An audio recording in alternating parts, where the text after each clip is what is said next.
Tiga, dua, satu, live action.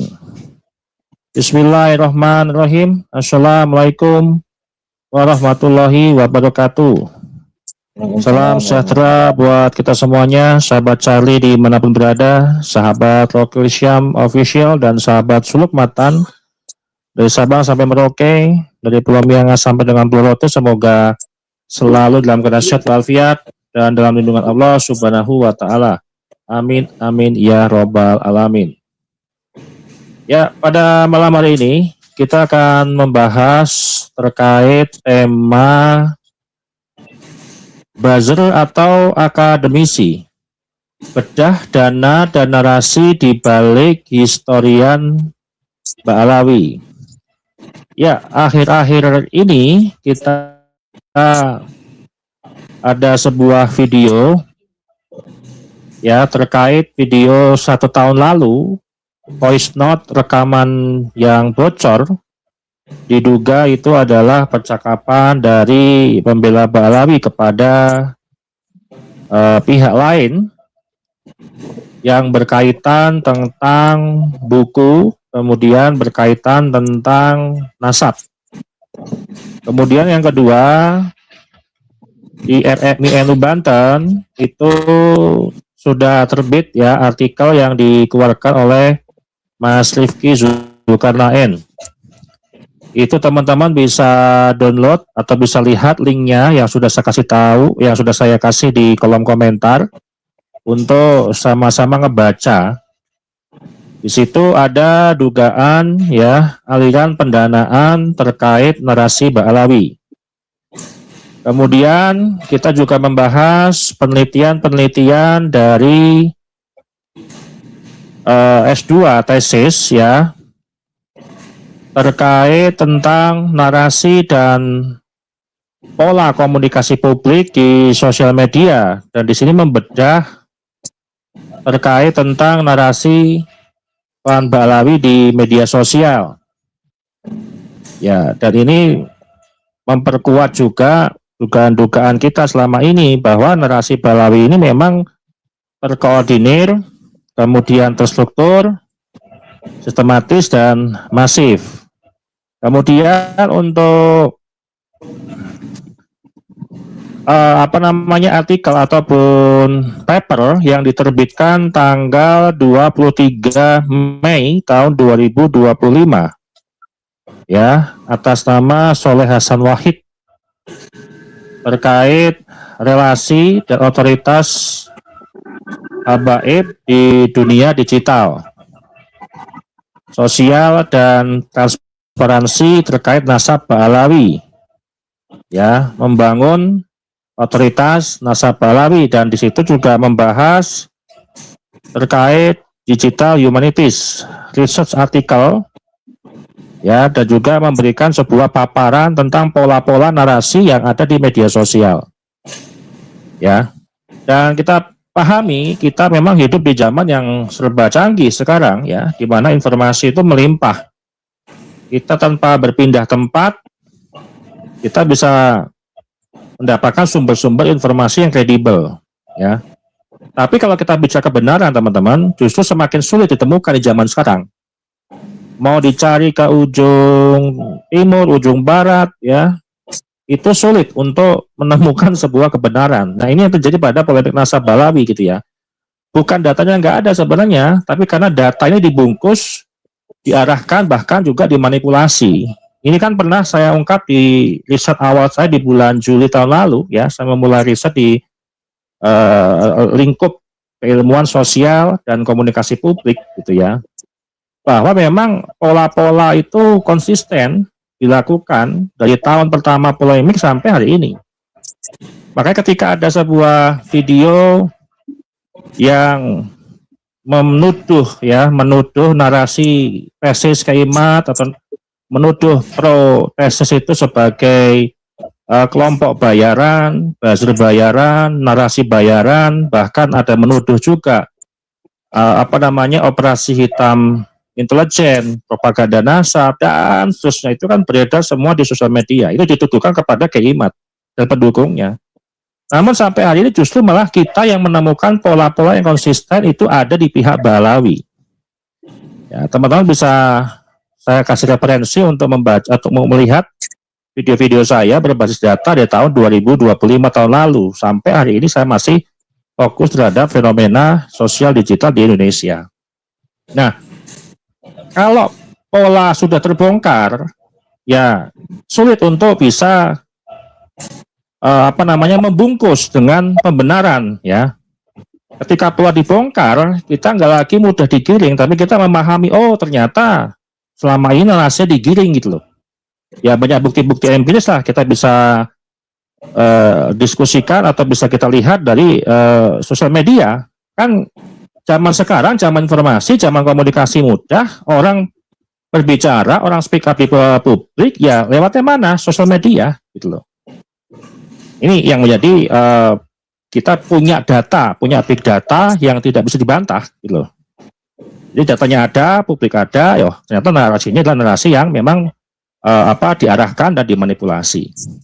Nah untuk sesi pertama ini saya ingin ke Gus Rocky terlebih dahulu ya, yang sambil jalan-jalan siang terik matahari di UK, ternyata itu suhunya 8 derajat. Matahari terik tapi suhunya 8 derajat, itu dingin sekali itu. Nah, Gus Rocky, Gus, kalau narasinya sama nih, kalau kita lihat pola-pola ya, narasi sama, kemudian timingnya sama, arahannya sama, itu kan bukan opini, itulah sebuah operasi. Nah, ini ada satu video, Gus, voice note ya, voice note, nanti bisa kita analisis ya, dugaan-dugaan itu gitu ya.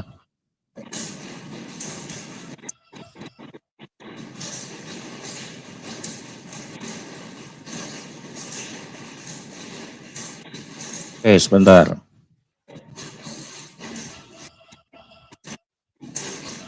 Oh, nggak mau sih, bentar. Ini voice note setahun yang lalu ya. Tahun yang lalu kita akan coba gali kembali bagaimana narasi ini dibuat dan apa yang terjadi di dalamnya. Sebab itu rencananya begini Kak, ya anggaplah kali ini kan fair ya. Jadi pembicaranya begini di Jakarta itu kemarin.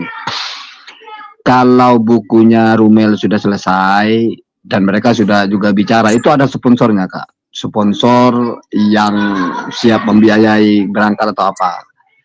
Nah salah satu dari pembicaranya itu kalau bukunya sudah selesai, itu kan nanti akan ada roadshow buku itu. Rumel bicara tentang penelitian sejarahnya, saya bicara tentang ilmu nasab. Itu yang digodok itu. Tapi saya kepikiran Rara terus. Saya pikir saya nggak saya sedikit ya semacam menanggapi, tapi belum terjadi MOU apa-apa karena saya kepikiran wah kalau saya ambil ini saya pergi seminggu, bukan masalah perginya ya, tapi karena berkaitan dengan Rumil, Rara ngamuk begitu. Gimana nanti kalau saya harus ke Timur Tengah seminggu, ke mana? Ke Yaman, ke Madinah, kemana itu ngambil ngambil manuskrip itu. Wah, saya kan seperti mempermainkan terus. Gitu. Nah, saya baru terpikir juga, apa mungkin kalau nggak bisa Rara menerima itu ya saya ngalah aja mungkin ya. Saya ambil jalan tengahnya aja, saya tetap main di YouTube saja dan tidak ada keterkaitan dengan mereka. Atau bagaimana ya nggak tahu juga. Saya berani aja bilang kalau ya sebaiknya saya kayaknya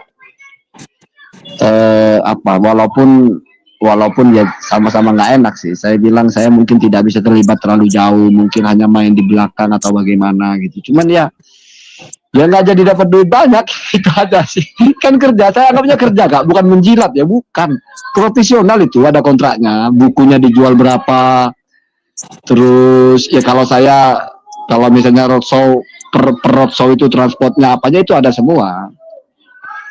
Itu maksud saya itu, ya memang itu karir ya, tapi kan memang nggak sinergi sih. Ya nggak tahu lah, saya bingung juga itu. Mereka itu Kak, aksesnya itu bisa mempertemukan saya dengan Said Mahdi Rojai yang Langiran itu Kak. Dan mereka bilang, kenapa bukan Rumel? Rumel nggak cocok. Rumil nggak bisa karena dia nggak menguasai masalah nasab, nggak nyambung sama nasab, sama ahli nasab nggak nyambung. Rumil ini bicara lain. Makanya kalau ada begitu, kemarin maunya itu mau live stream jad gitu, tapi kayaknya nggak memungkinkan di Iran. Saya tangkap mereka ini tahu posisi saya kak. Saya kan sudah bilang sama kalian ini, mereka yang bilang ini ini ahli basul masail, di atasnya Rumil masalah itu. Kalau Rumil nggak bisa itu. Rumil itu bicara apa yang dia teliti ya. Saya dengar sore demi Allah mereka berkata begitu kok. Sampai saya yang nggak nyaman, saya bilang saya ledekin ini mau ngadu domba pribumi nih. Ketawa mereka, enggak, saya jujur Gus. Saya lihat konten antum menjelaskan ini itu lain dengan Rumil. Gergetan mereka kak ketika dengar Rumil berdebat sama Kemal itu. Rumil kayaknya kalau berdebat begitu sih. Gitu. Makanya, jadi saya itu di pandang mereka itu Pak punya potensi yang lain. Nah, ke Mekah Madinah bisa umroh nggak? Kalau bisa umroh kan tengah sedang kerja gitu loh, itu. Jadi saya 2 hari atau 3 hari di Jakarta itu, setiap malam itu kita rapat ngobrol-ngobrol itu, mematangkan itu. Dan ya memang belum saya putuskan apa-apa. Yang paling dekat ini, yang mungkin bulan Mei ini masalah dengan Gus Rumil. Tapi saya sudah mulai ada pembicaraan dengan Rumil itu. Saya bilang gini, dengan Kang Upik lah. Besok kan Kang Upik mau ke sini. Kang Upik aja satu gitu aja. Kalau masalah itu ya. Apalagi kan begini, saya tanya-tanya juga kan, kira-kira ke Mekah Madinah bisa umroh nggak? Kalau bisa umroh kan menarik juga, ternyata nggak bisa. Wah, kalau nggak bisa umroh nggak ada nilai besarnya juga. Kalau masalah duit ya nggak bakal banyak juga, orang kerja begitu-begitu aja. Saya bisa nolak kalau masalah itu. Buka dulu Kak, saya mau upload lah. Ya.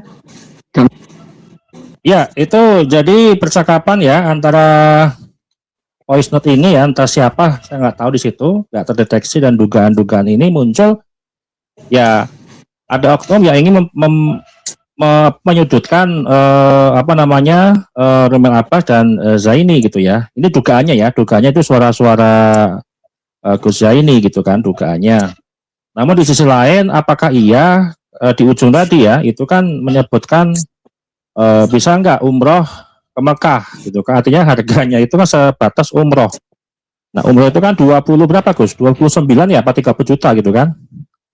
Ya. Artinya terlalu kecil lah itu untuk bernarasi membalik pemikiran opini publik. Nah saya ke Gus lagi Gus, kalau pola-pola seperti ini Gus, ada sebuah indikasi ataupun dugaan-dugaan deal-deal lah gitu ya, kemudian dikaitkan dengan artikel yang nanti kita bahas juga, tentang artikelnya siapa namanya, Gus Rifki Zulkarnain, kemudian dari penelitian tentang sosial media gitu kan. Nah, apakah ini memang ada sebuah indikasi kuat terkait ini narasinya diproduksi, kemudian narasi ini dipublikasi diarahkan ya, dimanipulasi dan dipublikasikan itu, atau mungkin seperti apa Gus Rocky membaca pola-pola ini? Monggo silakan Gus.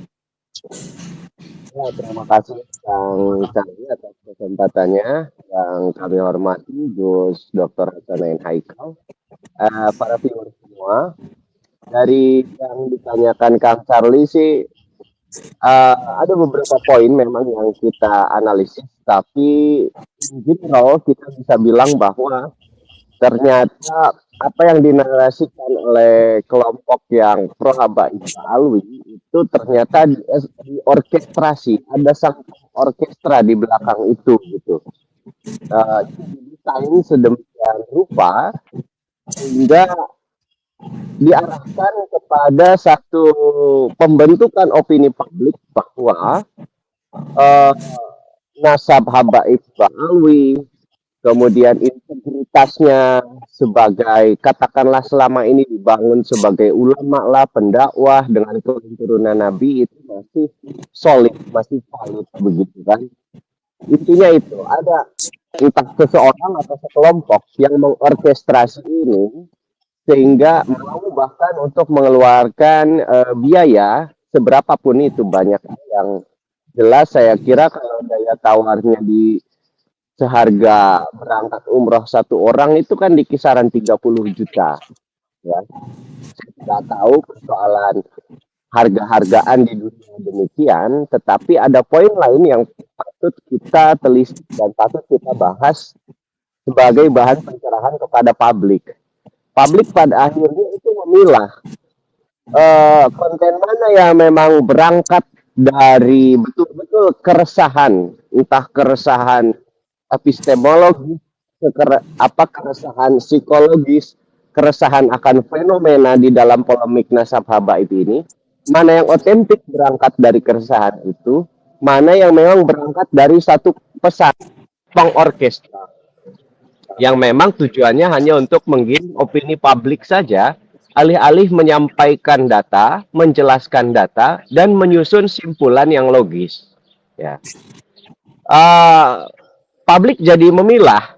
Oh, kalau orang ini mereka yang dibayar biasanya disebut buzzer ya, ngebuzz begitu. Kemudian kalau yang ini enggak. Publik pada akhirnya ya perlahan bisa menemukan itu, bisa memilah itu. Dan mungkin saya juga tidak ahli di dalam bidang media sosial. Misalnya untuk mengatakan bagaimana dinamika itu tersebar secara organik atau tidak. Saya tidak ahli soal itu. Tapi ya kita mengetahui ada memang topik tertentu di media sosial platform apapun itu berkembang secara organik atau memang didesain sedemikian rupa baik oleh manusia bayaran ataupun oleh bot misalnya. Nah, publik pun kan jadi memikirkan itu. Mana yang bot, mana yang memang manusia beneran, yang ketika manusia beneran ini apakah akalnya digunakan dalam mengonsumsi sosial media kemudian memberikan komentar atau tidak. Nah, kan itu. Kemudian poin lainnya selain publik bisa memilah konten-konten yang diproduksi itu, ada istilah-istilah tadi yang coba disematkan pada individu masing-masing. Saya tidak kenal siapa itu Zaini. Saya tidak mengenal secara dalam siapa itu Romel Abbas, tapi ya saya jadi mengetahui dia semenjak dia pernah mention saya bikin video khusus terkait saya pas saya di Santri Kota misalnya. Saya jadi cukup kepo siapa sebetulnya Mas Romel ini. Dan akhirnya saya sih menyimpulkan dia ya sebetulnya seorang konten kreator saja begitu kan. Dan nyatanya untuk membuat konten itu sendiri, kalau voice note tadi benar, berarti konten-konten yang dia produksi itu memang pesanan. Sebelumnya selamat datang kepada Gus Aziz Jazuli. Wih, alhamdulillah, masya Allah. Ya. Masya Allah, Bibana. Ya. Saya izin lanjutkan dulu ya. Terus lanjut. Jadi itu, tetapi ada apa namanya istilahnya itu ada klaim mensubstitusikan diri sebagai misalnya dalam rangka meneliti dan lain sebagainya. Di poin ini publik kemudian harus menilai persoalan kredensial, integritas daripada setiap klaim yang dibuat. Maksud saya, kalau dia memang klaimnya peneliti, ya bagaimana kredensial dan integritas seorang peneliti? Misalnya tadi dipaparkan di awal ada penelitian dari siapa itu yang katanya sudah dipublish di jurnal ilmiah. Nah itu salah satu indikator berarti ya memang dia melakukan penelitian gitu dan dia publish hasil penelitiannya di jurnal peer review. Artinya peer review itu kan dinilai oleh orang lain secara apa namanya anonim. Secara anonim tanpa ada konflik of interest di situ. Lain halnya misalnya seseorang mengklaim dirinya sebagai peneliti, tetapi hasil penelitiannya itu semata-mata dia sebarkan di sosial media untuk menggiring opini tanpa adanya peer review sebelum itu publikasi misalnya. Saya lebih suka, bukan lebih suka, menurut saya memang lebih reasonable, lebih masuk akal dan lebih objektif seseorang semacam itu ya sudah saja katakan konten creator, membuat konten yang mana itu kaitannya konten creator pasti disebar di sosial media gitu.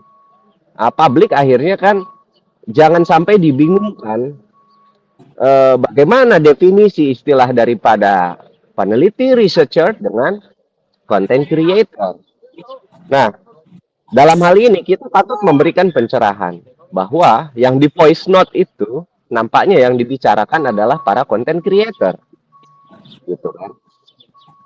Baik Zaini ataupun Mas Rumel itu kan, saya pakai Mas lah biar menghormati beliau juga kan orang Jawa. Sebetulnya saya itu sungkan juga menyebut namanya sebagai Rumel itu karena nama aslinya itu kan kalau kata Dr. Sugeng Ahmad Romli ya, dan itu sebetulnya nama yang berharga dari orang tua. Jadi Mas Romli ini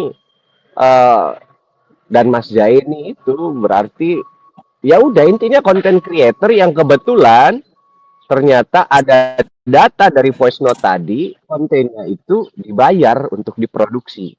Walau alam apakah betul Mas Zaini kemudian menolak karena tidak seharga yang dia inginkan bisa umroh misalnya. Nah, yang jelas kita kasih pencerahan ke publik, jangan sampai ada tumpang tindih makna mengenai content creator dan peneliti, karena masing-masing ada kredensialnya. Poin lainnya mungkin yang ini tidak terlalu penting tapi mungkin berguna untuk Mas Zaini. Saya punya usaha travel umroh bareng teman-teman. Ada skema itu selain cash, selain nabung, kita ada skema pembiayaannya itu nyicil. Jadi monggo Mas Zaini boleh ngehubungin saya kalau mau umroh nyicil aja. Makasih. Promosi ya. Kalian marketing. Ya, cek ya promosi mantep Gus, nggak apa-apa supaya diarahkan ke jenengan Gus. Gitu kan. Oke, kita ke Gus Saikal ya untuk menanggapi terlebih dahulu yang tadi disampaikan oleh Gus Rocky. Monggo silakan. Assalamualaikum warahmatullahi wabarakatuh. Yang saya hormati Mas Dewi, Gus Rocky, Gus Sayyid dan pemirsa sekalian yang mengikuti diskusi kita hari ini. Semoga Allah merahmati kita semuanya. Semoga apa yang kita sampaikan bisa bermanfaat ya. Ya, mencermati artikel dan beberapa temuan kawan ini yang kemudian tadi sudah ditanggapi oleh Gus Rocky secara sekilas gitu. Ya memang tidak bisa dipungkiri kalau dari temuan kawan Rifki ada aliran dana dari George Soros gitu. George Soros, siapa George Soros itu? Ya dia miliarder global, dia memang mainnya uang gitu kan. Kita mesti semua yang punya memori pada krisis 98 itu mulai muncul kita sama George Soros itu. Karena dia dinyalir ya beli ini mata uang rupiah sebanyak-banyaknya untuk dijatuhkan gitu. Nah, artinya dia seorang yang punya kuasa melalui kapitalnya, melalui arsitektur pendanaan keuangan yang melibatkan fondasi. Biasanya memang bentuknya yayasan di catatan ini Open Society Foundation OSF itu. Dia pemilik dari yayasan ini. Jadi foundation ini kemudian dia menyalurkan dana-dana ke berbagai negara, nggak cuma Indonesia, untuk membiayai apapun yang sesuai dengan agennya dia gitu. Jadi kalau di Indonesia antara lain ya lewat lembaga atau Yayasan Kurawal ya, Yayasan Kurawal. Jadi seperti perantara atau calo lah begitu yayasan. Dia menerima yayasan dari menerima pendanaan dari OSF tadi, terus diterima oleh Kurawal. Nah, ada juga yang satu namanya Selios ya. Di samping OSF tadi, George Soros juga menempatkan dananya juga di Selios, Center of Economic and Law Studies. Bentar. Teman-teman kalau mau melihat artikel George Soros itu saya sudah kirimkan ya. Linknya silahkan dibuka saja biar kita bisa membaca juga sama-sama memahami. Monggo silakan. Itu soalnya artikelnya panjang, jadi saya coba ambil yang kiranya perlu begitu ya, untuk bisa memahami gitu apa yang dimaui seorang miliarder Soros gitu kan, untuk menggelontorkan sekian banyak. Angkanya itu fantastis, sampai 1,8 juta dolar kayaknya yang dia gelontorkan.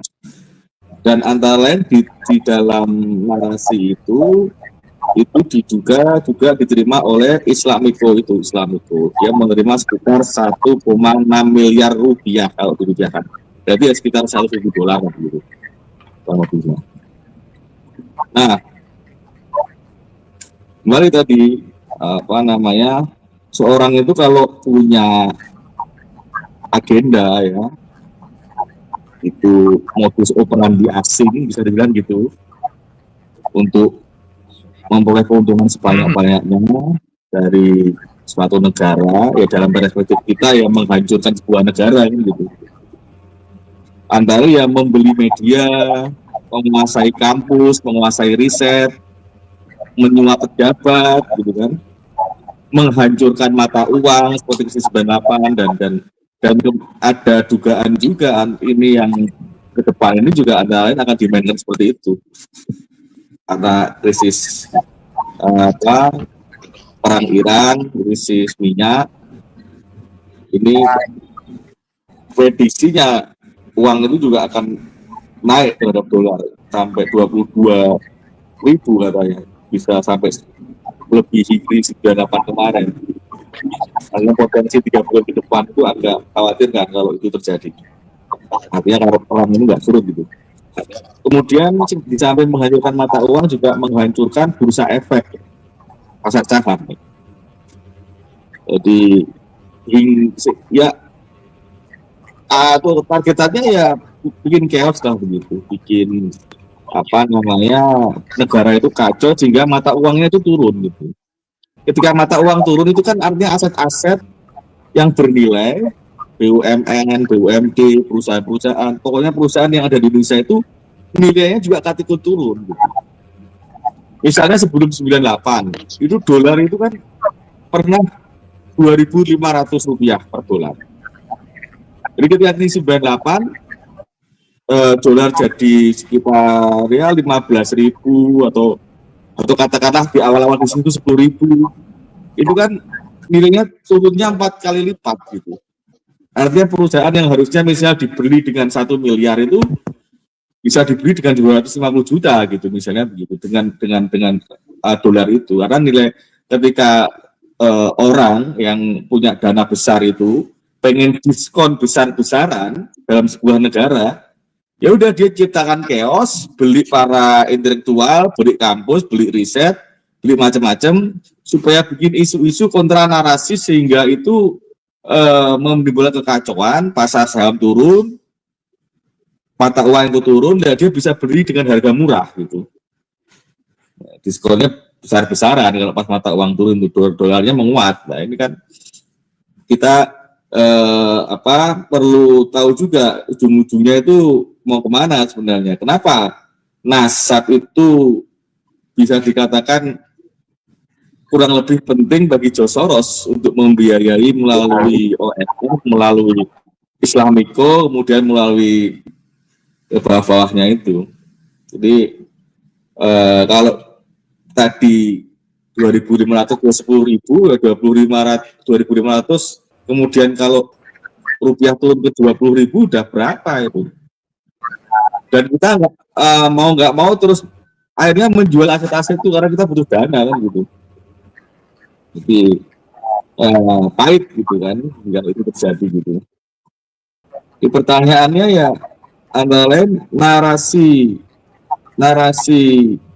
yang kemudian itu bisa dikatakan tidak objektif terhadap apapun lah gitu.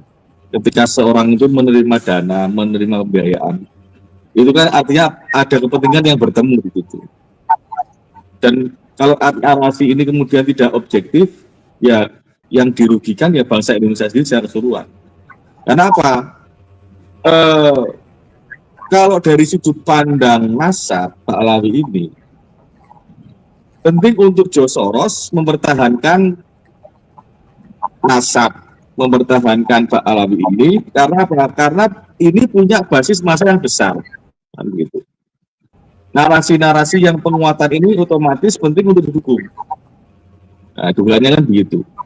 Terus juga kenapa melalui orang yang misalnya memegang media Nahdlatul Ulama, media organisasi terbesar di NU, agar narasi-narasi yang dibikin oleh organisasi besar, paling besar di Indonesia, itu juga dipegang yang sesuai dengan kehendaknya dia. Kita lihatlah narasinya gimana itu, narasinya NU Online itu. Masa sampai sekarang itu nggak di take down? Itu ada video Habib Muhammad Mutahar itu mengislamkan orang kafir, itu memalukan sekali itu. Harusnya di take down itu masih bisa diakses kayaknya. Karena gimana dari akidah itu kemudian seorang yang sudah mati bahkan kafir bisa disyahadatkan, bisa diislamkan. Ya buat apa kita ngaji dari kecil? Nah, apa sekolah segala macam, pendidikan segala macam, di Pak Yusdayuri menghabiskan 6,5 tahun di Yaman di perguruan tinggi. Nah ini nggak usah ngapa-ngapain, tahu-tahu sudah bisa syahadat gitu di dalam di Baria sana gitu. Nah, itu artinya NU Online itu narasi seperti itu harusnya di bredel itu gitu. Ini narasi-narasi yang tidak sesuai dengan akidah Ahlussunnah wal Jamaah, ya harusnya itu otomatis harusnya tidak tayang. Tapi kenapa tetap tayang? Kan pertanyaan juga. Ternyata di belakangnya ada orang yang menerima dana tadi, diduga menerima dana tadi. Jadi narasi-narasi yang akhirnya seperti itu muncul gitu. Nah, ini kan sangat menyedihkan sekali gitu. Karena objektivitas, independensi dari orang-orang yang memegang otoritas, memainkan narasi-narasi media besar, itu tidak objektif, gitu kan. Merusak, justru ikut andil dalam merusak masyarakat, gitu. Kalau itu sengaja seperti itu, gitu. Jadi kita patut prihatin. Jadi kenapa orang-orang seperti itu menjadi dalam tanda kutip ya pelacur intelektual gitu kan. Kalau itu dia hanya sekedar materi saja yang diutamakan gitu. Tidak peduli bangsa ini hancur apa nggak hancur, nggak peduli, Pak penting terima duit. Nah itu kan fatal kalau seperti itu misalnya. Jadi yang ketika orang itu ketika butuh pendanaan itu otomatis sebuah kajian, sebuah aktivitas yang kemudian aktivitas itu besar pasti butuh pendanaan kan gitu, butuh logistik. Tapi ya coba cari logistis yang kira-kira itu tidak terhubung dengan aliansi-aliansi yang itu bisa membahayakan negara gitu. Nah kalau itu kemudian terhubung ke OSF, ke George Soros, ya itu kan mengkhawatirkan. Masyarakat jadi bertanya-tanya kan gitu. Silakan mereka boleh menyangkal ini fitnah, mereka boleh menyangkal ini nggak benar, tapi kenyataannya ada administratifnya gitu. Artinya ada alat bukti di situ kalau dalam hukum itu. Alat bukti yang bisa mengarah ke bukti. Selama itu masih di ruang meja persidangan, itu baru alat bukti. Itu akan menjadi bukti kalau sudah masuk persidangan gitu. Itu ada tercatat gitu kan, tercatat. Di situ kita patut bertanya-tanya gitu, apakah mereka itu masih independen atau tidak, atau selama ini ya kita dipermainkan saja sebenarnya. Karena apa? Karena ya nyatanya pembelaan-pembelaannya itu tidak ada yang ilmiah gitu, hanya sekedar membuat narasi-narasi yang bisa dibilang ya yang pseudo ilmiah itu, kelihatan ilmiah tampak di luar tapi sebenarnya kosong, tidak sesuai dengan metodologi ilmiah gitu. Nah ini kan pembodohan masyarakat, menyesatkan masyarakat jadinya. Karena ya tadi pesanan gitu kan. Kalau itu betul terjadi seperti itu, narasi-narasi selama ini ya pesanan gitu.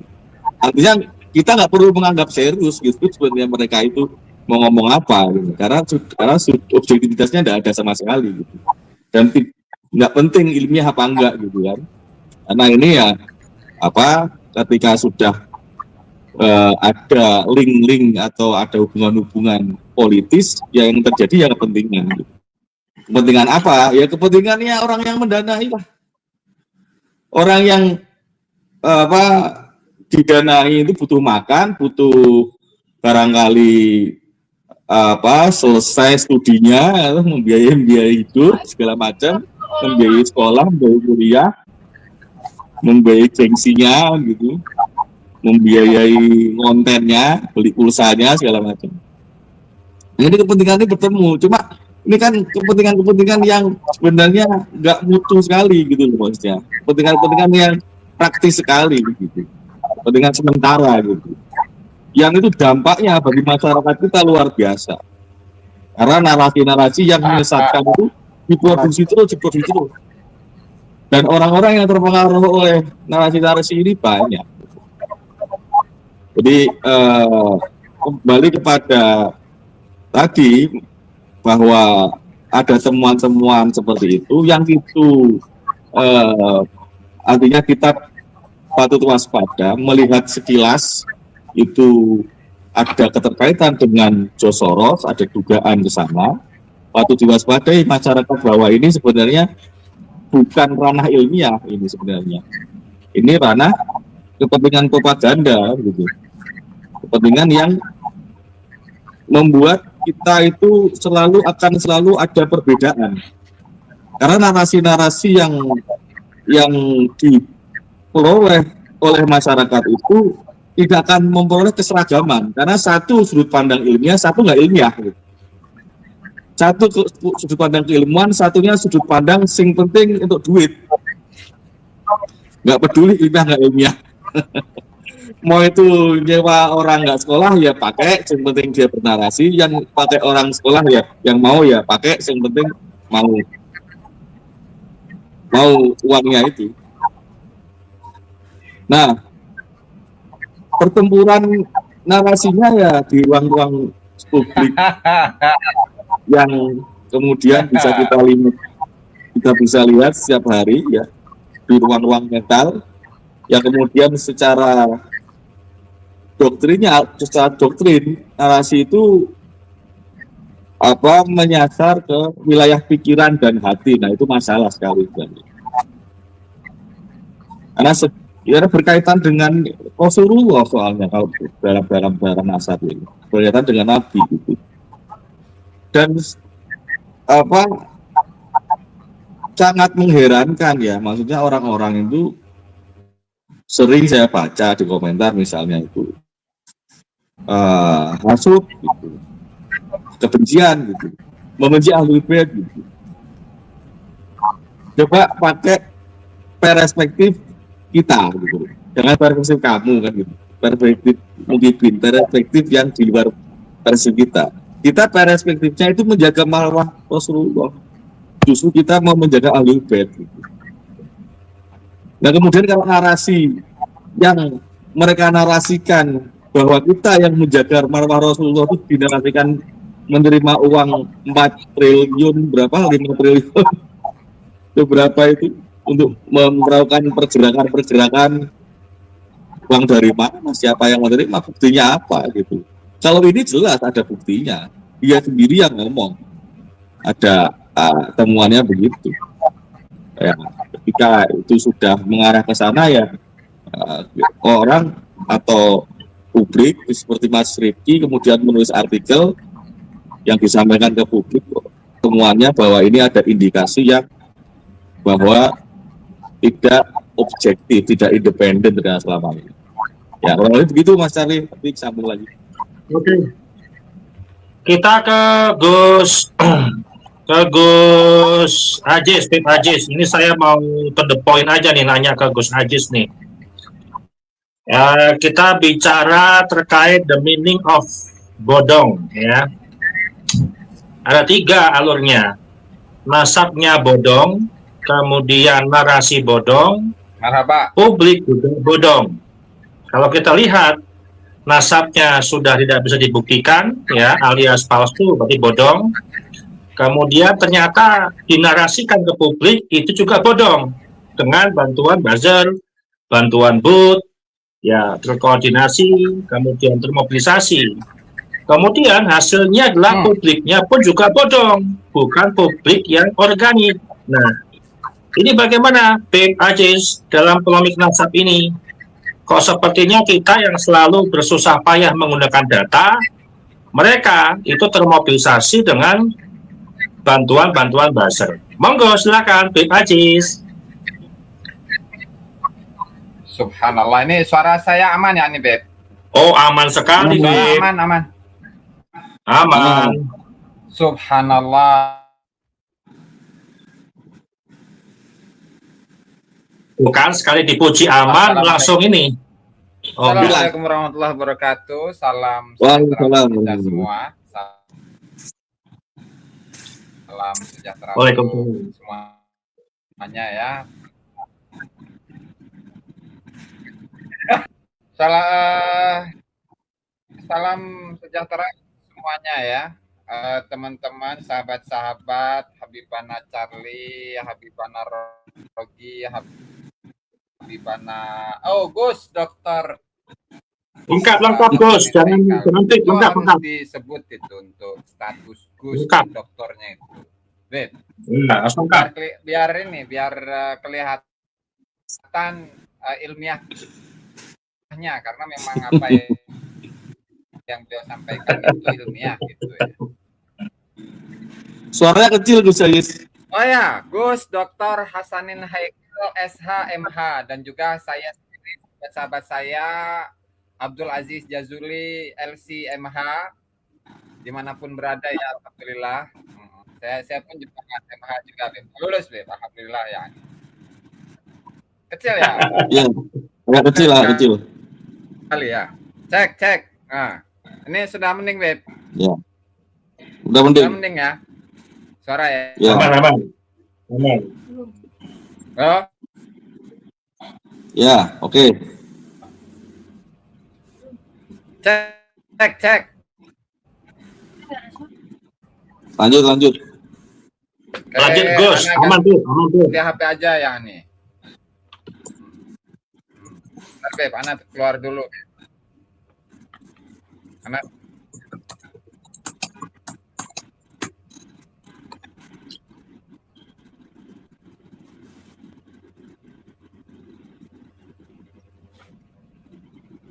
Tarik. Siap. Halo? Jadi begini ya, kan oleh Habibana Rogi, berdasarkan atas nasab bodong, sejarah bodong, tokoh Putus, Beb.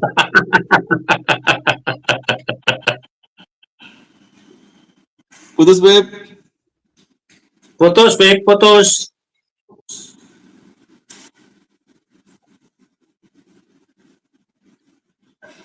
Ya, di-sloki dulu mungkin. Ya, Gus Loki itu kok ditangkapin lu. Oh, udah masuk. Loh, kok saya ada 2 ini, cek. Wah, jadi pakai modem ini. Nih, Garoma, Beb. Ya, begitu ya. Saya ulangi lagi. Assalamualaikum warahmatullahi wabarakatuh. Salam semuanya ya. Waalaikumsalam. Jadi menjawab apa yang disampaikan atau pertanyaan yang disampaikan oleh Habibana Charlie ya. Jadi berawal dari kebodongan. Jadi tentu narasi dari awal, generasi awal ya, dalam menyusun sebuah historiografi yang berdasarkan atas kehaluan, kebodongan, lalu kemudian dilanjutkan dari generasi ke generasi sampai berabad-abad, tentu itu akan mereka yakini sebagai sebuah kebenaran. Nah, tentu apa yang kita saksikan semuanya bahwa Misalkan saat kita itu menyimak narasi-narasi yang disampaikan oleh Kiai Haji Madudin Usman Bantani, narasi yang disampaikan oleh Habibana Charlie, Habibana Rogi, Kiai Ihya, Kiai Haji Ubedillah dan seterusnya ya. Itu ya saya nilai itu semuanya ilmiah. Karena memang sesuai dengan data, sesuai dengan fakta ya yang ada di lapangan. Nah, sehingga jadi begini Beb ya.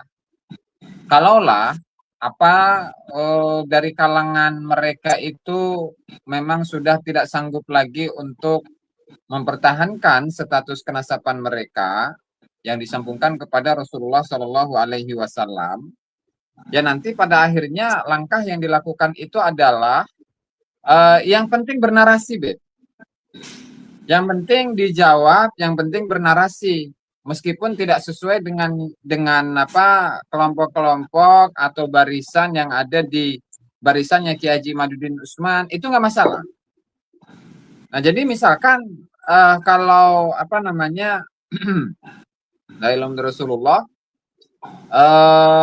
apa yang kita sampaikan misalkan, bagaimana kemarin ini nih, saya rasa perlu diangkat lagi nih ya, untuk apa tokoh yang sebenarnya bukan Balawi sih, yaitu penulis dari buku Safinatun Najah yang diajarkan di pesantren-pesantren.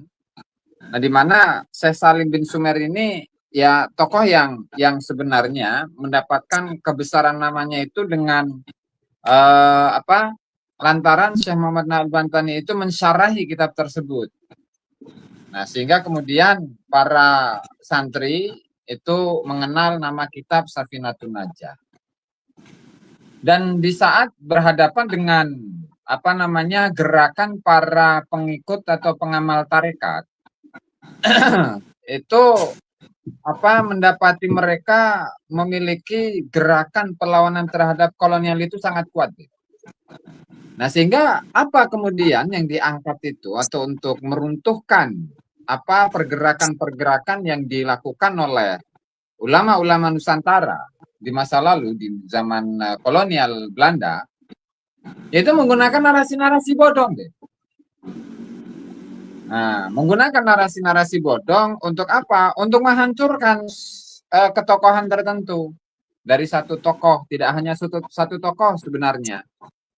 Karena kan saya tadi sore itu sedikit menelaah ya beberapa nasihat-nasihat atau laporan-laporan Sunagronya kepada pemerintah kolonial Belanda, di mana kolonial Belanda itu sangat sangat kebingungan gitu loh menghadapi para pengamal tarekat yang mereka memiliki kesemangatan yang tinggi dalam melawan kolonialisme. Yang kemudian pemerintah kolonial Belanda itu memerintahkan masing-masing residen di berbagai daerah itu untuk membunuh karakter dari masing-masing tokoh di daerah-daerah itu, Beb. Nah, itu tidak hanya terbatas pada Banten saja. Ada Banten, ada Bekasi, ada Cirebon, Jawa Tengah, Jawa Timur, Palembang, Aceh. Itu menyeluruh. Sehingga kemudian narasi-narasi yang disampaikan itu adalah jadi ada dua senjata sebenarnya. Yang pertama itu adalah para ulama-ulama ya, baik itu dari kalangan Habib atau non Habib, yang mereka itu menjadi kaki tangan Belanda. Nah, kemudian mereka diminta untuk menulis karya-karya atau pamflet-pamflet kemudian disebarkan ke masyarakat supaya masyarakat itu sudah tidak mau mengikuti tarekat lagi. Dan tarekat itu pada akhirnya ya sebagian masih ada yang bersikukuh dengan ajaran tarekat, sebagian yang lainnya bubar. Tapi setidaknya di situ ya sudah terbaca oleh masyarakat bahwa kesan tarekat itu ya negatif. Nah, itu artinya. Kemudian yang kedua itu dari sisi ulamanya ya. Kemudian dari sisi pejabat-pejabatnya, itu residen Belanda di berbagai daerah itu digunakan. Artinya di sini ada dua alat, Beb. Yang pertama adalah para pejabat pemerintah kolonial Belanda. Kemudian yang kedua adalah para ulama-ulama, kiai-kiai yang menjadi kaki tangan Belanda yang memang digunakan oleh Belanda untuk memberantas tarekat itu. Nah, ini bisa dicek di bukunya Sunan Horogronya ya, nasihat-nasihat Sunan Horogronya kepada pemerintah kolonial Belanda. Ini di jilid yang ke-7 ini. Di jilid ke-7 deh. Ada, bisa dicek di situ. Dan nama Utsman bin Yahya itu sangat harum luar biasa itu di kalangan para residen, kemudian para pejabat tinggi Belanda ya.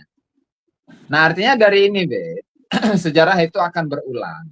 Sejarah itu akan berulang kalau di masa lalu para kaki tangan Belanda dan para kaki tangannya itu melakukan upaya-upaya demi memberantas perjuangan atau perlawanan masyarakat kepada kolonial Belanda dengan dua cara tadi. Nah, sekarang berulang, berulang. Yaitu apa? Dengan apa? Ya, dengan menggunakan power atau kekuatan yang dimiliki oleh politisi tentunya ya. Dan saya tidak mau meraba-raba gitu politisinya siapa, kemudian penggelontoran dananya itu berapa, nominalnya berapa, kepada siapa, saya tidak akan masuk ke sana ya. Tapi setidaknya tadi dari yang diputarkan oleh Habibana Charlie itu, entah suara siapa ya, cuman suaranya itu saya rada kenal ya dengan suara itu. Ya, artinya ini objeknya itu memang bukan istilahnya ya, memang bukan penelitian. Itu memang murni buzzer, kemudian itu memang kerja kan bahasanya tadi itu kan, kerja. Sehingga ya kalau dinarasikan sebagai sebuah perjuangan, ya nggak bisa tuh. Nah, makanya kalaulah kesemuanya itu dikaitkan dengan kehaluan ya, atau kepalsuan, atau hanya sekedar narasi yang sudah jelas. Ini Charlie suara apa ya? Kompresek, Beb. Kompresek, Beb. Nah, sudah aman, Beb. Jadi kalau kesemuanya itu adalah didasari atas dasar kehaluan, kepalsuan, kemudian tadi bahasanya Habib Charlie itu tadi, Beb? Pertanyaannya tadi Ana jadi lupa ya. Rasa bodong, narasi bodong, publik bodong. Bodong. Jadi, kalaulah narasinya narasi bodong, kemudian publiknya publik bodong, kemudian sejarahnya sejarah bodong, yaitu itu akan terbuka. Artinya orang-orang itu atau masyarakat itu atau publik itu akan bisa menilai dengan mudah gitu loh, tanpa kita harus berkoar-koar. Sehingga saya teringat dengan satu tuduhan ya yang disampaikan oleh salah satu ketua PBNU ya, bidang keagamaan. Gak tahu tuh sekarang masih di PBNU enggak itu ya, Gus Fahrur itu, Bapak Fahrur ya, Bapak Fahrur Roji itu dari mana itu, dari Malang kalau nggak salah ya. Kalau nggak salah itu pernah, Pak Kumis. Pak Kumis, masalah ya nih. Jadi dulu itu kan pernah ada narasi, Beb, dari beliau itu bahwa jadi para mukimat itu buzzer-buzzer bayaran. Nah, kalau misalkan ya saya yang ada di barisan mukimat ini adalah buzzer bayaran, Habibana Charlie, Habibana Rogi, Habibana Haikal itu semuanya adalah para buzzer bayaran. Nah, mungkin kita dalam live saja itu, Beb, itu nggak mungkin ngadat kayak tadi. Kalau buzzer bayaran. Kemudian apa? Kemudian la ilaha Rasulullah. Saya pun juga mungkin bisa memiliki atau mendapatkan fasilitas ya gampang, kamera yang bagus misalkan, HP yang bagus misalkan, atau mungkin kendaraan yang bagus misalkan, Beb. Nah, atau hal-hal lain yang misalkan saya ini bisa diumrohkan atau dihajikan gitu. Atau minimal-minimalnya di apa namanya dijamin gitu apa beasiswa gitu ya untuk S3 di mana gitu. Nah, cuman pada faktanya kan enggak gitu. Boro-boro, Beb. Jadi semuanya itu atas dasar masing-masing, semuanya itu atas dasar modal sendiri-sendiri. Bahkan dalam apa namanya saya mencetak buku bersama kawan-kawan itu iuran loh, Beb. Itu iuran. Jadi kalau misalkan ada sponsornya nggak, Beb? Ada sponsornya ya, antum dong, dapat sponsor nggak? Sponsornya Oh, nggak ada, Beb, ya? siapa? Aman, Beb. Nggak ada. Sponsornya dari Allah Subhanahu wa Ta'ala sudah. Melalui Masya Allah. saudara-saudara kita itu, para pejuang gitu ya. Nah, ini satu contoh gitu. Bahwa apa namanya yang kita lakukan selama ini, ya itu didasari atas rasa kecintaan kita terhadap Indonesia. Terhadap Nusantara, terhadap leluhur kita, terhadap Rasulullah Shallallahu Alaihi Wasallam. Sehingga ya kalau memang apa kita berjuang demi untuk menegakkan atau pembuktian rasa cinta kita kepada Rasulullah Shallallahu Alaihi Wasallam, kemudian di sisi lain dari kalangan Kabib atau dari kalangan kibin-kibin itu apa membranding atau memframing bahwa kita ini para barisan mukimat adalah para pembenci Rasulullah, para pembenci anak cucu Rasulullah. Ini anak cucu Rasulullah yang mana? Jadi khawatirnya Bib Charlie, ini apa namanya bukan anak cucu Rasulullah yang kita agungkan, yang kita banggakan, yang kita muliakan, yang kita suri tauladani. Tetapi Rasulullahnya Rasulullah bodong gitu loh. Kemudian apa? Kemudian anak cucunya anak cucu bodong. Nah, kemudian apa? Kemudian ajarannya ajaran bodong gitu. Kemudian apa istilahnya ancaman masuk nerakanya neraka bodong, surganya surga bodong. Wali Terus bodong. apa lagi tuh? Hah? Wali bodong. Walinya wali bodong, ulamanya bodong. Nah ini kan repot nanti, Beb. Jadi kita itu selama ini adalah melawan narasi-narasi kebodongan gitu. Darahnya juga bodong, Beb. Ibaratnya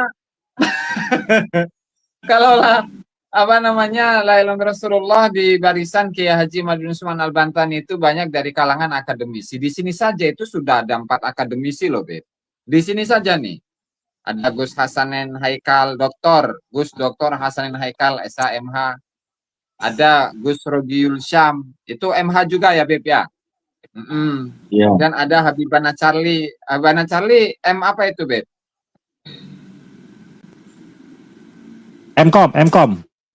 Mkom. Saya LC MH lagi itu kan. Nah, artinya ini ada 4 akademisi. Di sini saja itu sudah ada 4 akademisi gitu. Nah, kemudian kita itu tidak akan nampilkan atau menyatakan suatu statement ya kecuali kita ini berdasarkan atas data gitu. Jadi boro-boro untuk kita itu memfitnah atau menyampaikan narasi-narasi yang tidak berdasar gitu. Pada faktanya kan di grup sebelah itu ya, di grup sebelah yang katanya penelitinya bodong, gimana, Be? Katanya historiannya bodong, gimana, Be? Terus apa lagi tuh? Nasab, ahli nasab atau kitab atau manuskrip segala macam. Kitab manuskripnya bodong semuanya, Be. Gimana? Nah, sehingga kuburan di sini bodong, Beb, kuburan, Beb. Makam bodong. Kuburan bodong. Tarekat bodong. Jadi la ilaha illallah Muhammadur Rasul apa yang tidak bodong gitu loh. Narkoba. Gimana, Beb? Narkobanya gimana? Narkoba bodong. Kan gini, nggak konsistennya begini loh, Beb. Hasanin Haikal. Kan kalau dulu Wali Songo ini dianggap bukan keturunan Balawi dulu. Sehingga Wali Songo itu yang disambungkan kepada Balawi, kepada Habib Azmat Khon itu tidak terkonfirmasi secara ilmu nasab. Nah sekarang malah ngaku-ngaku maksain, Beb. Wali Songo itu jadi Habib. Yang asal-usulnya itu dari Tarim. Nah ini nggak konsisten, berarti kan bodong juga itu, Beb. Nah, sehingga di sini berarti kita selama ini ya 4 tahun berjalan dalam melawan narasi-narasinya Ba'alawi atau para mugibin-mugibinnya, itu berarti kita selama ini ya hanya melawan kebodohan. Hanya melawan kebodohan yang kemudian mereka itu meneriakan di publik bahwa mereka ini yang paling asli. Jadi memang kalau dalam ilmu pedagang, barang yang bodong, barang yang KW, ya. Kalau pedagang biar barangnya itu KW laku, KW tetapi supaya barangnya ini laku, maka dia akan promosi dengan sedemikian rupa dan menganggap barang KW ini adalah yang paling asli deh. Nah, mungkin itu saja. Silakan dilanjut deh. Terima kasih. Nah, Oke, kita ke Gus Rocky. Nah, saya membaca di mana tadi? Tesis S2 yang membahas terkait tentang narasi di sosial media. Itu saya menemukan, bentar.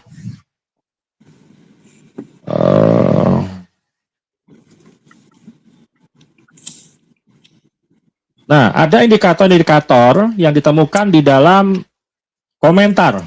Ini beliau ini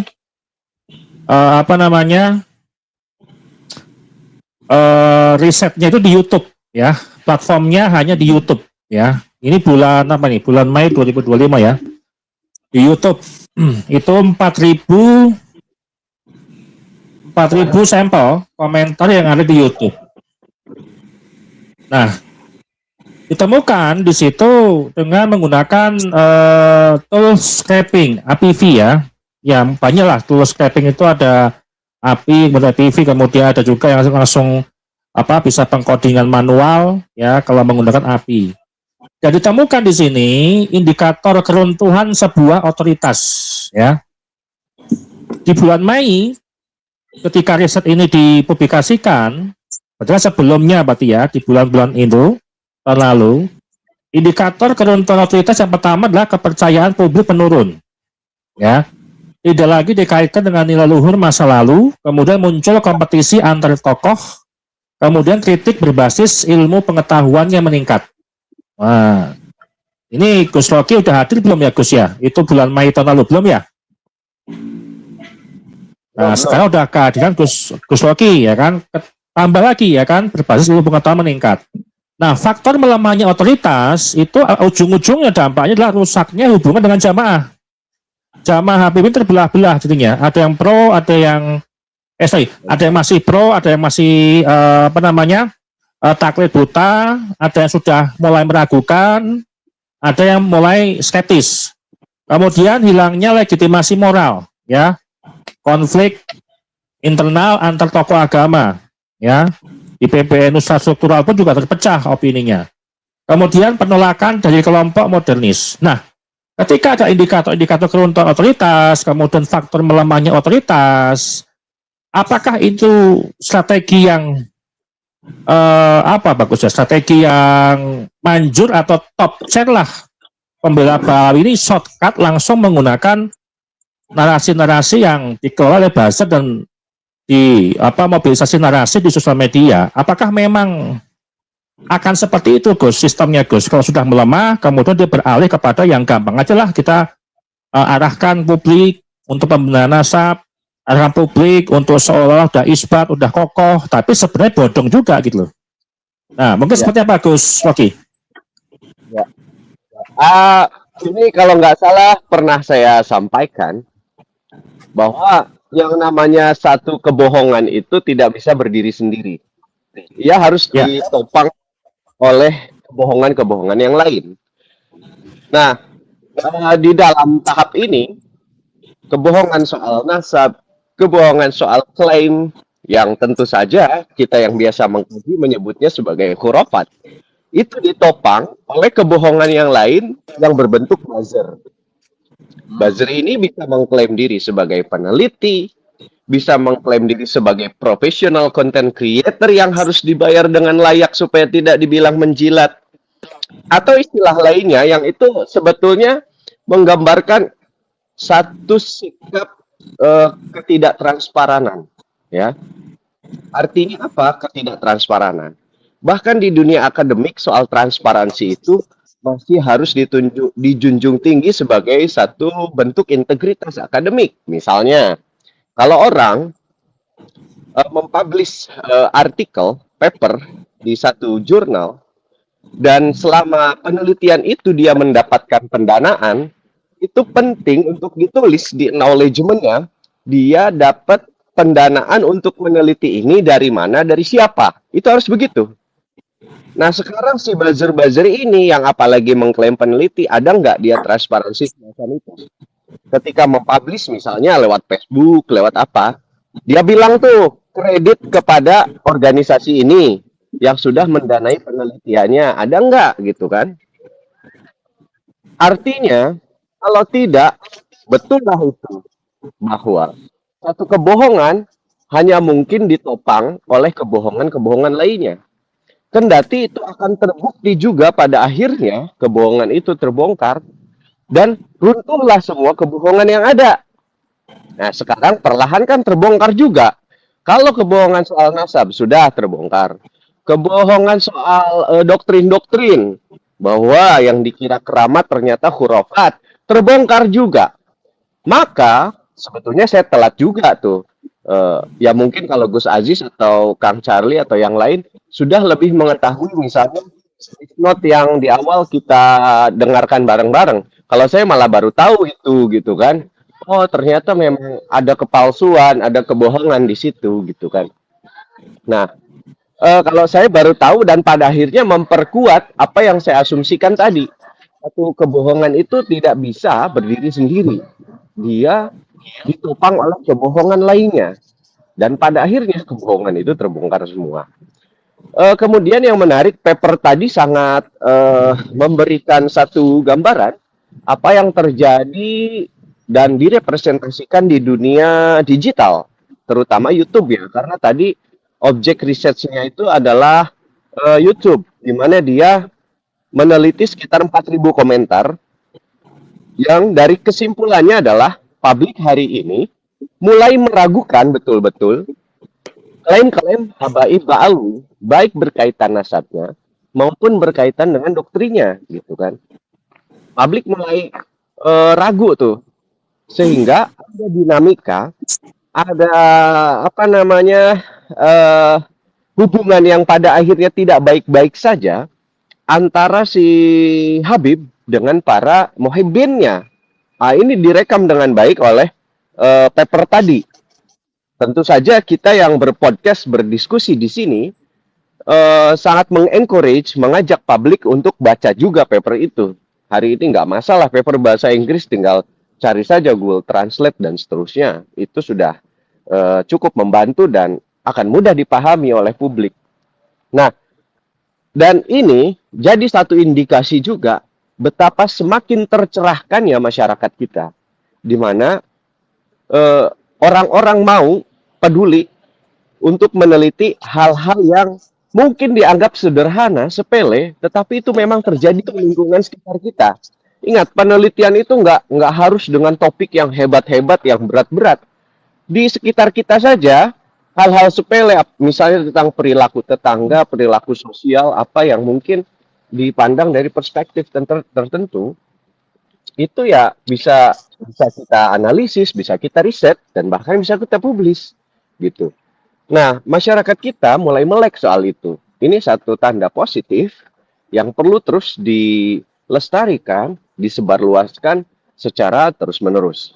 Sambil lalu kita harus tetap berpegang bahwa ada di antara orang-orang di dunia media, di dunia digital yang melakukan klaim-klaim untuk membangun otoritas sebagai peneliti lah, profesional lah, apalah itu namanya.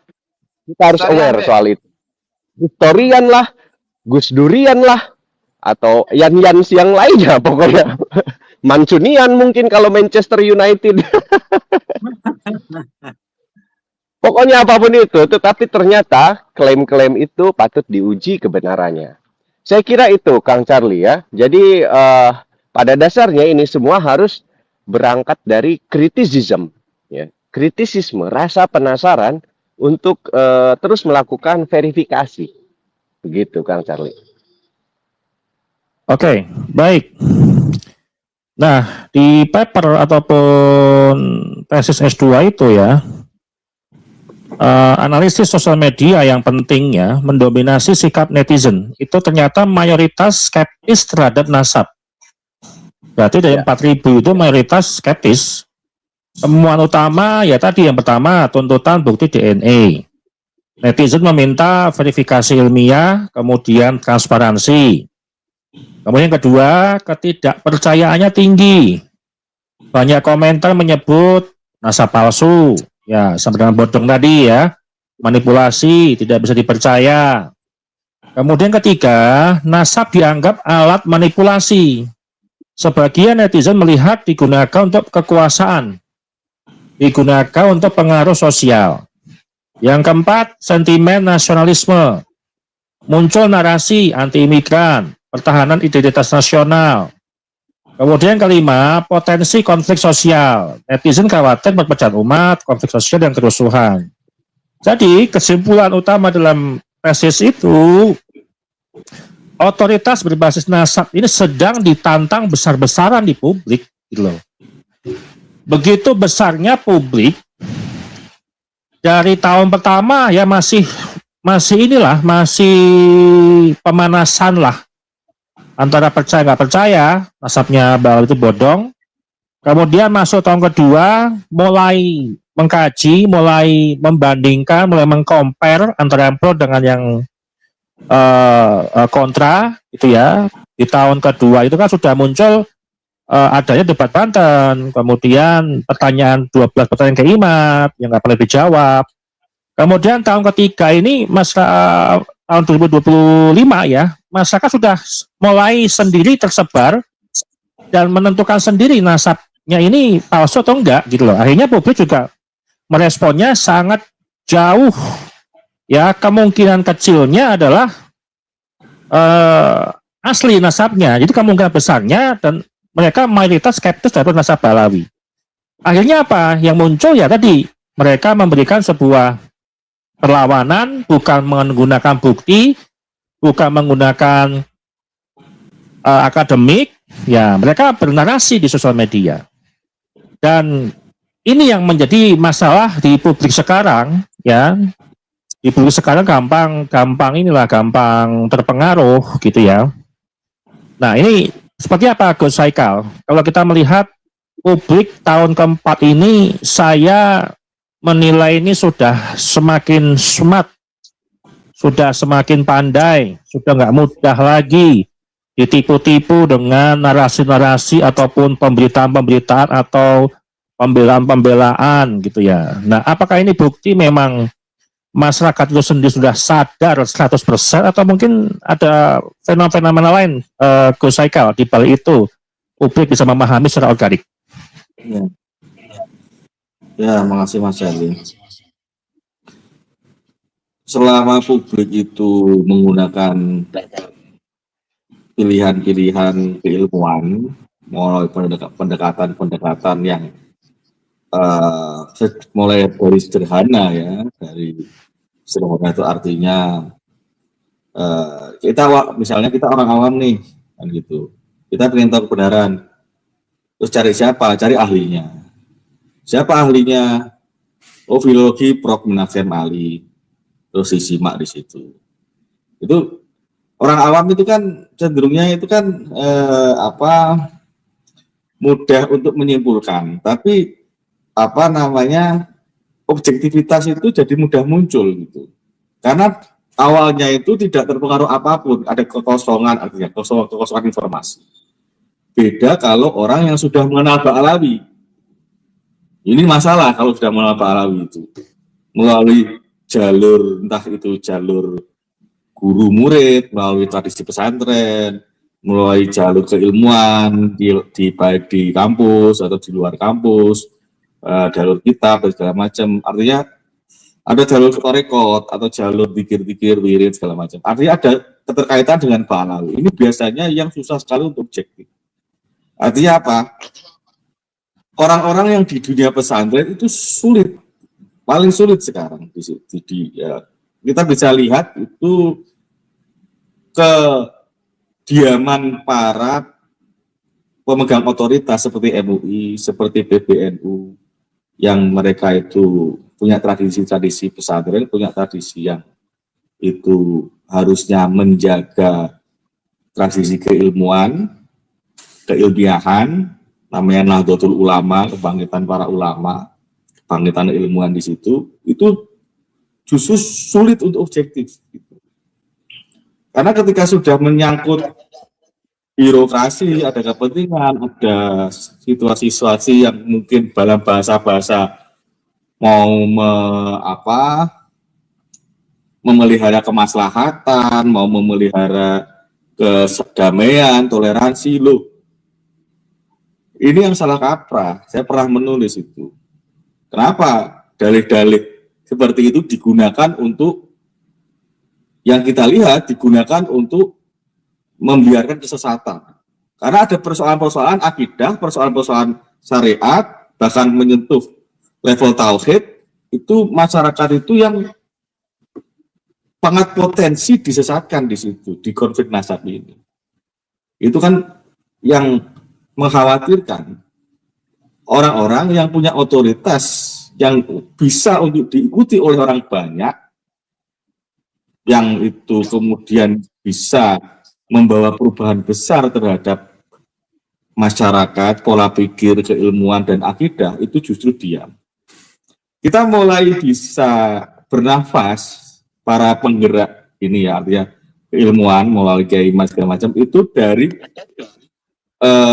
Kiai Haji Roma Irama. Gitu. Roma Irama ini, Kiai Haji Roma Irama ini membawa perubahan besar dalam diskursus ini. Karena apa? Karena beliau ini ya ulama, sekaligus seniman, ya, ada mungkin melakukan keulamannya. Saya pikir itu nggak perlu nggak perlu dicermati secara serius. Ya, memang beliau ini Roma Irama itu Pak, artinya ada keilmuan di situ. Ketika bicara agama juga dia mengetahui dalil-dalil begitu. Yang artinya ada sebuah dorongan kuat ketika beliau mencoba objektif gitu. Ini kan yang mau dicari itu objektivitas. Kita bisa dilihat dari perjalanan Roma Irama dalam podcastnya itu, bahwa ketika beliau mencari kebenaran, dia hadirkan orang-orang yang kompeten di situ. Saya pengen tahu sih, ya imat itu yang diomongkan apa, panggil, diajak bicara. Dia belum bisa memutuskan sesuatu, panggil pakar filologi, diajak bicara. Belum bisa memutuskan lagi, panggil DNA, diajak bicara. Di pihak Robitul Alawiyah dipanggil, diajak bicara. Rumel diajak bicara. Walaupun Robitul Alawiyah enggak hadir, tapi ada di sisi itu yang kontra Ba'alawi, ada perwakilan lah paling tidak hadir, walaupun tidak resmi, ya, saya kira gitu. Akhirnya mulai kajian-kajian itu, Haji Ro'ena kemudian menemukan ada keterkaitan yang akhirnya banyak kejanggalan-kejanggalan yang ditemukan di situ. Sampai akhirnya memutuskan bahwa oh ini ternyata nasabnya putus gitu. Jadi kalau orang itu peduli terhadap Rasulullah, peduli terhadap kecintaan kepada Rasulullah, itu patut mencurigai apa yang berkaitan dengan Rasulullah.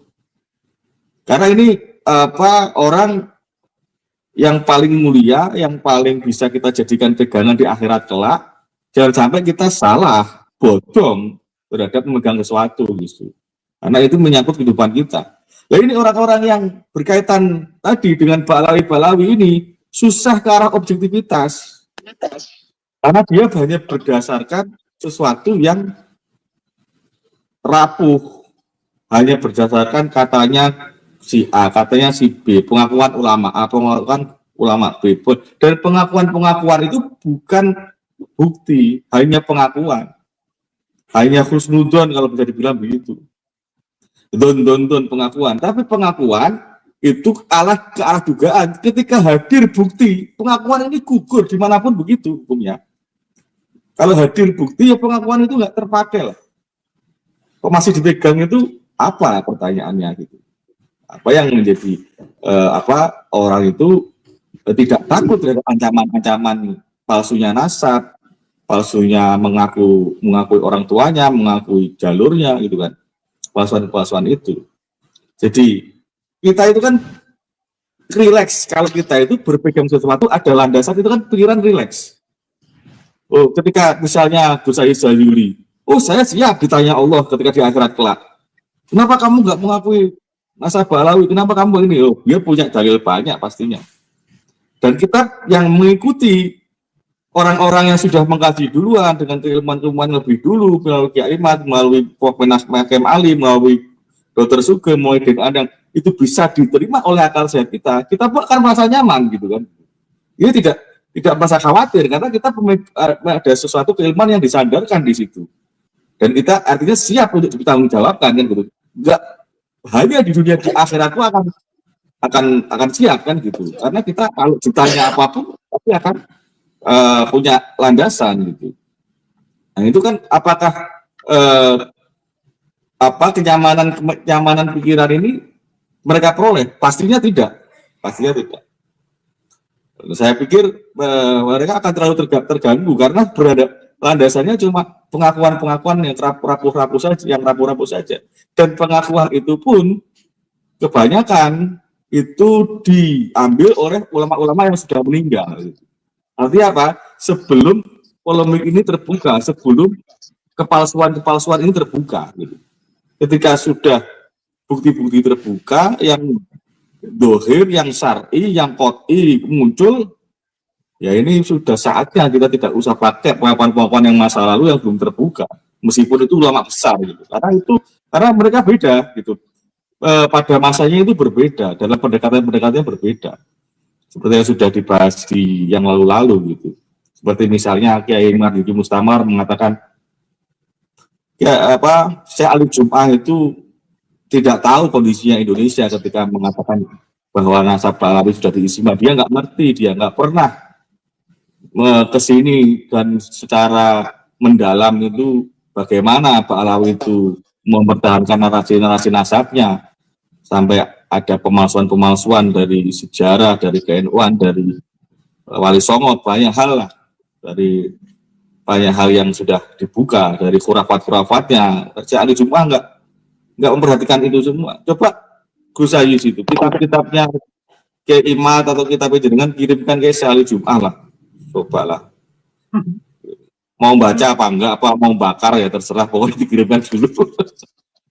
Masa sekelasnya Ali Jum'ah bakar kitab gitu, kayak sebelah aja kayak yang kemarin. Ya, artinya terus kita mau memperoleh yang hak, mau yang benar, ya otomatis kita sesuai dengan kapasitas kita, seperti yang sudah disampaikan kemarin. Kita kalau ngomong DNA ya nggak perlu kita belajar biologi yang kemudian serius, kemudian pengen misalnya memasakkan G menjadi J1 misalnya. Kita nggak perlu belajar bagaimana merumuskan, meneliti sendiri, ke laboratorium sendiri. Kita nggak punya keilmuannya kok mau menyimpulkan sesuatu yang kita tidak sampai, itu ya bodoh kuadrat kan gitu, jahil murokab. Karena apa? Karena dia bodoh tapi nggak ngerti dirinya bodoh gitu. Nah itu kalau itu terus-menerus begitu, tidak mencoba untuk membuka pikirannya, ya dia akan terus begitu dan menyesatkan orang banyak tentunya. Apalagi kembali kepada tema hari ini, tema yang kita buka hari ini, ternyata ada dugaan aliran dana yang ke arah merekoin narasi yang pesanan asing, ya. Artinya apa? Ada pihak asing, George Soros dalam hal ini, yang berkepentingan terhadap nasabah alawi agar tetap eksis. Artinya apa? Karena seperti yang kita lihat misalnya, orang seperti Rizik Syihab itu bisa memobilisasi orang banyak, bisa ratusan ribu, bahkan diklaim jutaan itu apa? Kalau tidak dengan nasab gitu kan. Artinya apa? Ada keterkaitan bahwa ketika donor itu turun kepada mereka, ada dugaan-dugaan yang akhirnya untuk bisa disetir para pemegang otoritas di bawah ini yang punya masa banyak ini untuk sesuai dengan kepentingan pendonor gitu. Nah, ya kita tahu George Soros itu pengennya apa gitu ya. Namanya kapitalis ya, duitnya bicaranya investasinya bukan donor, itu investasi itu sebenarnya. Investasi ya bosnya. Investasi dalam jangka panjangnya itu untuk menciptakan narasi-narasi sesuai kepentingan dia. Jadi ketika ini digunakan, otomatis ya pundi-pundi mereka akan bertambah gitu. Baik itu untuk mengcounter narasi lokal maupun narasi-narasi yang internasional yang di luar sana sesuai dengan kepentingannya. Karena Indonesia ini kan pro umat Islam paling besar umat Islam ada di Nahdlatul Ulama di Nahdliyin. Umat Islam berasal dari Nahdliyin itu kebanyakan di situ tergabung pada organisasi banom-banomnya. Antara lain ada di Jatman, ada di dalam ruang-ruang Torekoh itu. Makanya mereka punya kepentingan untuk membonsai, memegang, menyetir orang-orang Torekoh itu. Karena orang-orang Torekoh dari dulu itu yang bikin masalah terhadap kepentingan-kepentingan asing gitu kan. Dari sejarah yang sudah kita bahas kemarin-kemarin gitu. Jadi ini yang adanya temuan dari paling tidak tergambar gitu dari saudara Rifki. Ada kaitan-kaitan di situ yang akhirnya membawa pikiran kita terbuka bahwa selama ini kenapa pikiran-pikiran yang tidak ilmiah itu selalu bermunculan, pikiran-pikiran yang tidak objektif selalu bermunculan, karena memang kenyataannya ada dugaan tujuannya UUD, ujung-ujungnya duit. Ya, jadi nggak perlu mikir teman-teman gitu. Cuma masalahnya tujuan ya, kalau hanya sekedar material, masalahnya mereka menyesatkan orang banyak. Gitu. Jadi artinya ini memanggil orang-orang yang punya kapasitas keilmuan seperti Gus Jazuli, seperti Kiai Nurhiyah, Kiai Imad, itu untuk counter narasi mereka. Karena apa? Itu sebagai tanggung jawab ilmiah. Kalau kita membiarkan mereka untuk memengaruhi orang banyak ini, memengaruhi sejarah Indonesia yang arahnya menghegemoni, arahnya ini Indonesia itu milik Tarim, ya orang-orang yang berilmu kalau diam ya kita lama-lama klaim-klaim itu ketika terus diulang-ulang dan kita diamkan ya orang awam akan menilai itu sebagai suatu kebenaran gitu. Yang bodong-bodong itu dikira orang awam jadinya benar. Kalau orang-orang yang berilmu tidak bermunculan, tidak mengcounter mereka. Nah, tentu saja ya, hal ini akan terus terlalu diulang dan ini temuan yang bagus saya pikir untuk bisa terus nanti menjadi sebuah catatan bahwa di dalam diskursus nasab ini ada hal-hal yang bersentuhan dengan agenda-agenda asing, agenda-agenda kepentingan global, narasi-narasi yang dibentuk sesuai dengan kepentingan mereka. Begitu Mas Arli. Oke, baik. Diskusi terakhir ya. Ini karena Gus Ajes undur diri ya. Jadi kita diskusi terakhir. Nah, ini supaya inilah podcast kita juga didengar oleh Kibin, didengar oleh pembela-pembela Ba'alawi gitu kan, dan didengar oleh yang selalu membela nasab di balik sebuah keilmuan ya. Akademisi lah katakan seperti itu. Dan supaya nggak nyinyir setelah kita selesai podcast besoknya, lebih baik kita memberikan sebuah masukan ya. Bagaimana cara main narasi yang bersih dan kredibel untuk klan Ba'alawi bersosial media. Monggo, Gus Rocky. Ini simpel aja buat saran Kibin Ba'alawi aja, Gus. Monggo Gus. Sarannya apa ya? Sulitnya itu karena ketidakjujuran itu mentalitas. Dan sayangnya mentalitas itu dipupuk oleh doktrin, sehingga seolah-olah berbuat kebohongan itu benar, sehingga bangga dengan mentalitas seperti itu. Jadi saya sulit untuk memberikan saran kira-kira bagaimana supaya menjadi ilmiah. Sementara orang untuk menjadi ilmiah itu kan ya harus transparan. Jadi cara satu-satunya ya log out, ya keluar dari status dia sebagai kibin, keluar dari status klaim dia sebagai cucu Nabi ini untuk para habaib. Jadi saya tidak bilang kalau di antara kalangan habaib tidak ada satupun yang intelektual, ada beberapa.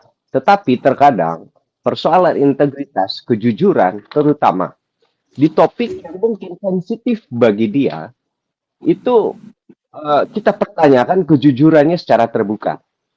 Di buku yang sedang saya ulas, ada chapter yang membedah soal kesulitan metodologis di dalam mengkaji nasab Ba'alwi. Itu ditulis oleh seorang Ba'alwi juga, Farid Alatas kalau nggak salah namanya. Itu nanti akan saya kaji kira-kira apa saja kesulitannya yang dia paparkan sebagai orang Ba'alwi sendiri. Tetapi pada pokoknya adalah nggak ada saran lain kecuali yang kibin, lu keluar dari status lu sebagai kibin, dan yang Habib, lu tobat, bilang ke masyarakat, klaim gue sebagai keturunan Nabi itu salah secara ilmiah.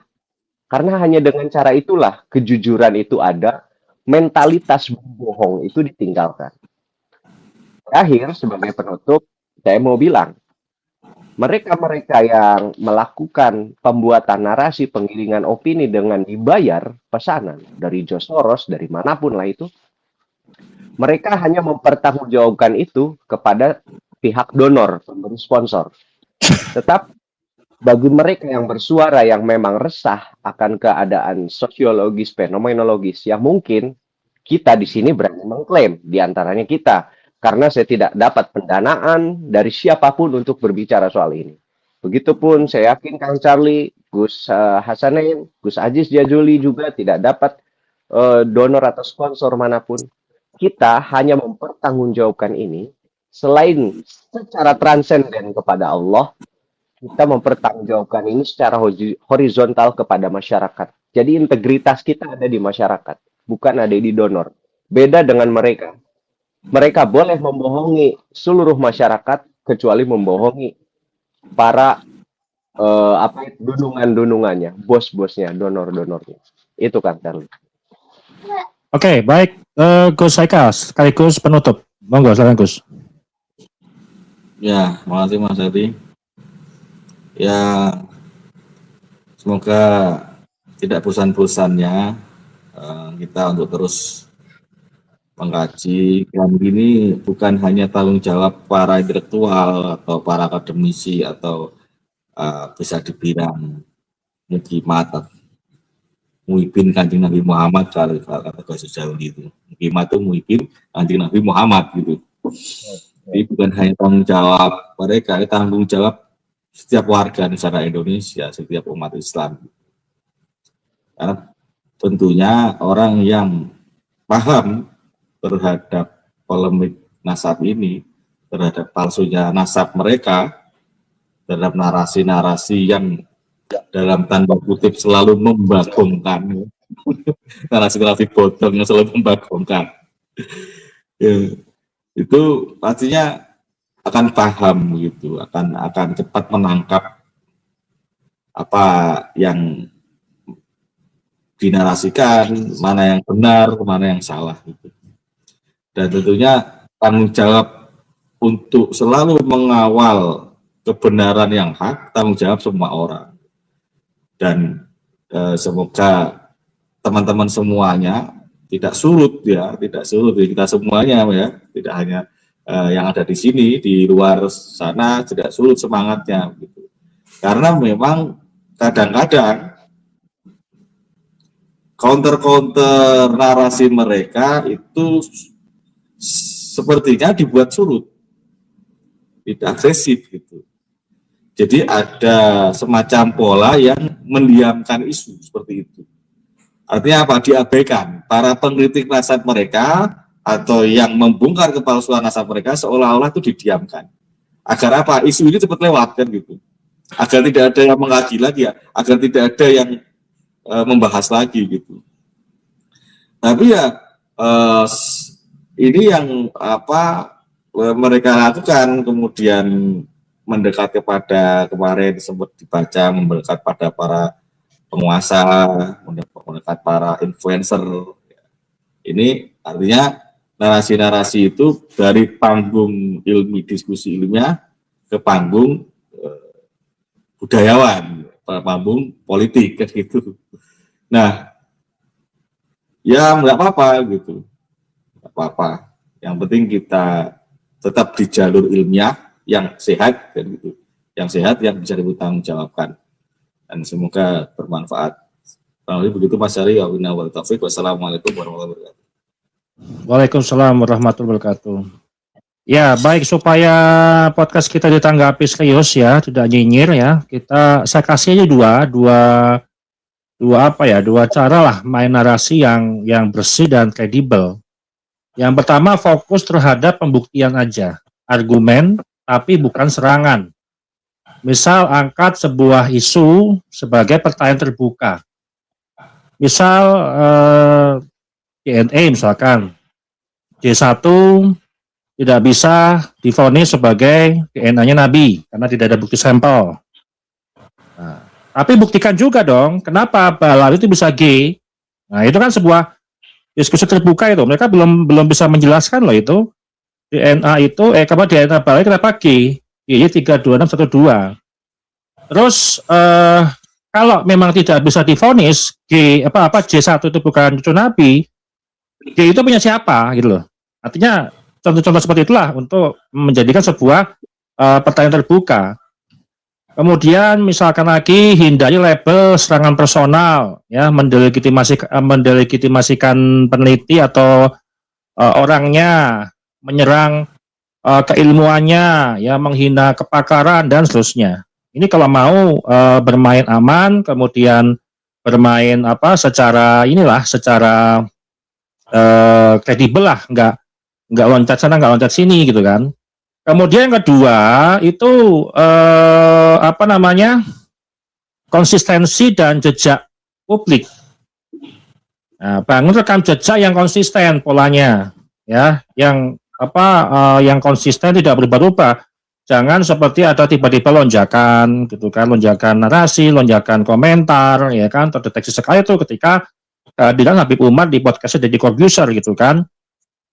Tapi jelas kemarin ada penurunan tuh ketika di episode login-nya Deddy Corbuzier, login yang ke-26 itu mobilisasi narasinya hanya 7%, kecil, di bawah 10%. Berarti kan ada peningkatan gitu kan. Namun narasi defensifnya masih tinggi. Kemudian narasi pembelaan-pembelaannya tanpa ada sebuah bukti juga masih tinggi gitu kan. Terus kemudian ya gunakan bahasa-bahasa yang organik lah, ya, stabil, bukan copy paste gitu kan, yang seragam di mana-mana itu copy paste semua. Apalagi hujah-hujahnya ataupun memberikan argumen dari AI gitu kan, itu yang membuat publik gak percaya. Nah, mungkin cukup dua saya kasih masukan kepada Balawi supaya meningkatkan lagi ya kredibilitasnya dalam membantah tesis Keimat supaya seimbang. Masa kita Gus Rocky, Gus Haikal, Gus Aziz, Keimat, Ubed, kita berdasarkan data gitu loh. Tapi kok mereka hanya berdasarkan retorika, ini kan gak berimbang. Sehingga publik akhirnya bisa menilai, oh ternyata kan gitu ya. Oke, baik, terima kasih Gus Rocky, Gus Aziz tadi yang udah pamit duluan, dan Gus Haikal. Kita ketemu lagi di episode berikutnya. Terima kasih buat teman-temannya yang udah komentar, yang udah ikut diskusi dalam podcast kita pada malam hari ini. Saya ucapkan wassalamualaikum warahmatullahi wabarakatuh. Assalamualaikum warahmatullahi wabarakatuh. Terima kasih Mas. Terima kasih Gus Rocky, terima kasih Gus Haikal. Terima kasih.